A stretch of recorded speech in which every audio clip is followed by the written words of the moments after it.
여러분, 북한이 식량난을 겪고 있다. 이게 사실일까요? 이게 사실입니다. 여러분, 미국 농무부가 밝힌 바에 따르면요, 올해만 121만 톤이 부족하다고 합니다.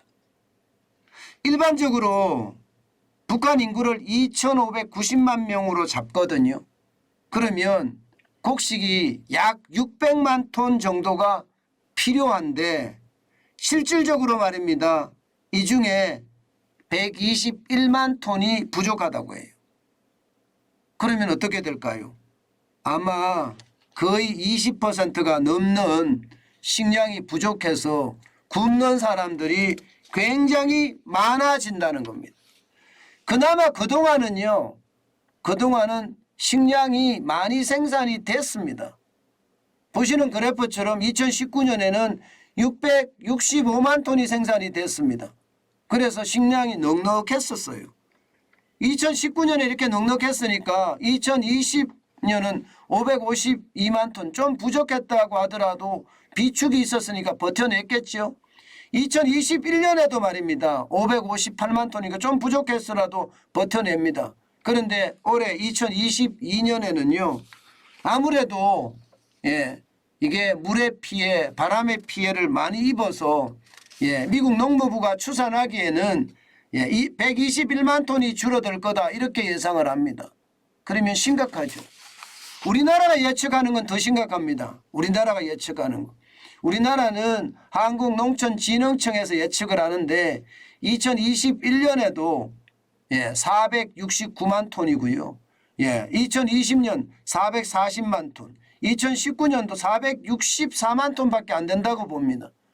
그러면 600만 톤이 필요한데 그에 비하면 여러분 이게 심각한 지금 식량난 북한에는 있다 이렇게까지 이야기할 수 있는 건가요? 우리 정부가 판단한 것은 그렇습니다. 실제로 말입니다. 실제로 이게 탈북자 분들의 이야기를 들어보면 북한의 소식을 이게 알 수는 있거든요. 탈북자 분들은 대한민국에서 일해서 거기서 남는 돈으로 어떻게 하든 북한에다가 송금을 한단 말입니다. 중국을 통해서 북한에다 송금을 하는데 요즘은요 송금 액수가 더 많아졌다는 거예요. 그만큼 말입니다. 지금 북한에서 먹고 살 수 있는 거리가 없다는 겁니다. 게다가 코로나19가 닥치면서 말입니다.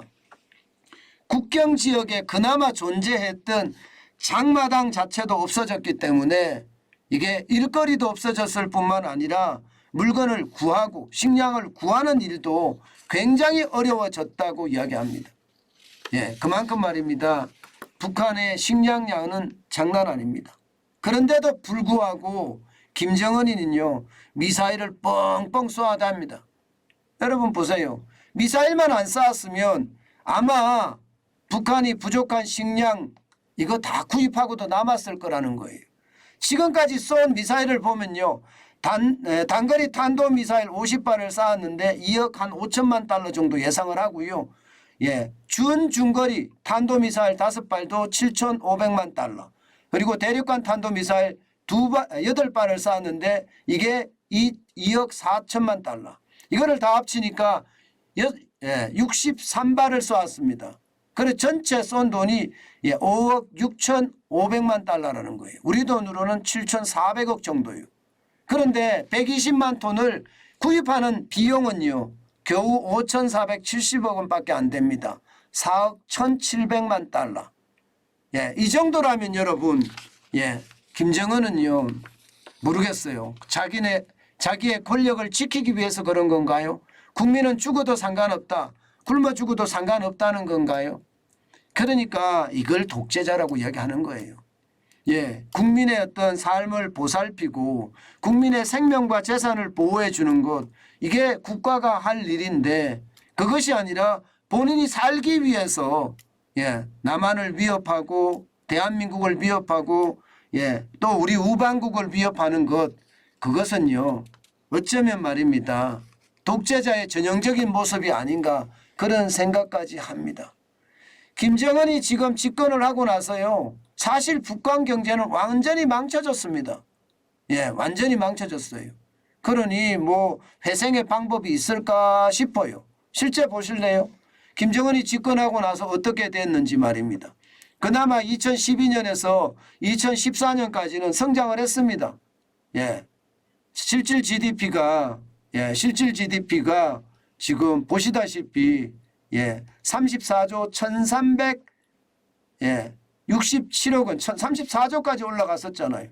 그러던 것이 2016년에는 3.9%까지 성장을 했어요. 그런데 그 이후 보세요. 2017년부터 보면 경제 성장률 전년 대비해서 3.5%가 줄어들었죠. 2018년 마이너스 4.1% 줄어들었죠. 19년 조금 성장하는 듯 했으나 2020년 마이너스 4.5% 줄어들었죠. 그리고 2021년도 마이너스 0.1% 성장하기 그쳤습니다. 결국 말입니다. 실질 GDP 규모가 34조 규모에서 31조 규모로 쪼그라들었습니다. 결국 김정은은요. 본인의 어떤 권력을 지키기 위해서 미사일을 개발했을지언정 경제는요 오히려 다 망쳤다 이렇게 이야기할 수가 있는 겁니다. 아마 지금처럼 간다면요 1990년대 고난의 행군 그 당시에 진짜 많은 북한 국민들이 죽었다고 하거든요. 그것도 굶어 죽었다고 합니다. 그런 고난의 행군이 오지 않을까 그런 두려움도 많이 이야기들 합니다. 여러분 독재자는요 참 국민을 아주 개돼지로 합니다. 그렇기 때문에 독재자는 자기 살기 위해서 노력하거든요. 그런 독재자가 이렇게 존재하는 한 국민의 삶은 더욱 공공해지지 않을까 저는 그런 생각도 많이 해봅니다. 또 우리나라에 지금 미사일 쏘아가면서 대한민국에 도와달라 또 이야기할까 솔직히 좀 두렵네요. 저렇게 도와줘서 미사일 개발하고 핵미사일 개발한 거 아니에요. 실제 말입니다. 주민들을 위해서 국민들을 위해서 북한의 어떤 국민들을 위해서 우리가 도와주는 것 이것은 굉장히 좋은 거라고 저는 생각해요. 인도주의 차원에서 말입니다. 그런데 이것을 가운데서 정부가 가로채서 그 돈으로 미사일을 개발하고 핵무기를 개발하는 것 이거를 보면 여러분 그동안 말입니다. 많은 사람들이 이야기했어요.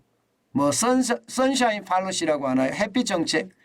그때부터 이거 가면 미사일 개발할 거라고 그렇게 이야기했는데도 이게 퍼주기 북한 퍼주기를 한 결과 지금 이렇게 된 것은 아닌가 싶습니다.